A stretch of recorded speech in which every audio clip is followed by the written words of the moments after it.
మీరు లోకంలో ఉన్నా, మీ చుట్టూ దుష్టుని సంబంధులు, భక్తిహీనులైన వారు, పాపులైన వారు ఉన్నా, సంఘంలో కూడా దుష్టులైనబడిన వారు ఉన్నప్పటికీ వారితో మీరు సహవాసం చేస్తున్నా వారి ఆలోచన చొప్పున మాత్రం మీరు నడుచుకోవద్దు.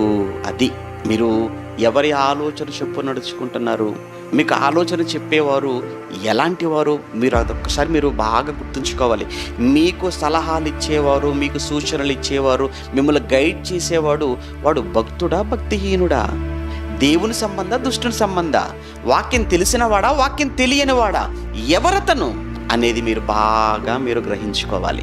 బాగా వాక్యం తెలిసినవాడా, నిజంగా అతను దేవుని సంబంధ, అతను నిజంగా భక్తుడా, దేవుని కోసం అన్ని విడిచిపెట్టి ఆఖరికి ప్రాణాన్నైనా ఇవ్వగలిగినంత ఉన్నతమైనటువంటి స్థానములో ఉన్నవాడైనా, అలాంటి వాడి సలహాలైనా మీరు పాటిస్తున్నారు.